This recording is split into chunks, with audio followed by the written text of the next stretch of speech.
INC Magazine listed Jack as one of the 26 entrepreneurs we love. His common sense, insights, and enthusiastic approach to management and servicing the customer are sure to inspire and motivate you, and we are honored to have him here today. Ladies and gentlemen, Mr. Jack Mitchell. I wanna hug when you say hello. I wanna hug when it's time to go. I wanna hug. I'm thrilled to be here because, yes, I'm an author.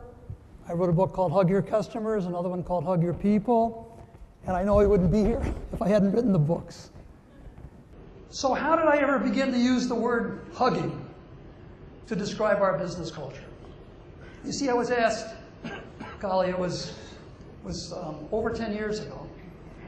The CEO, there was the CEO Summit. Sat next to a big shot CEO, one of the finest men's stores and women's stores in New York City.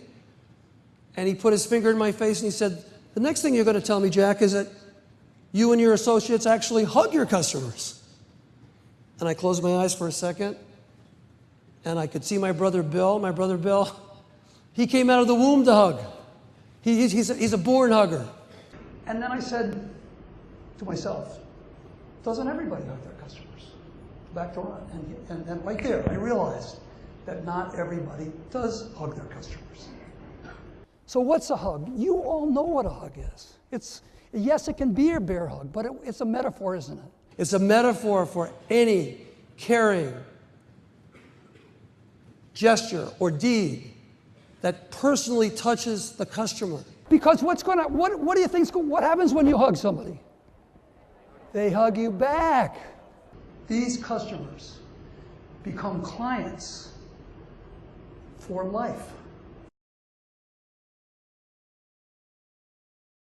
The other day, maybe 6 months ago, in the summertime, I mean it was last summer. Anyway, it was a very hot, humid day in Greenwich, and this gentleman, I saw him in the shoe department with his son, and he had a dog with him. And I went over and made a fuss over the dog and the son, and I sort of recognized him.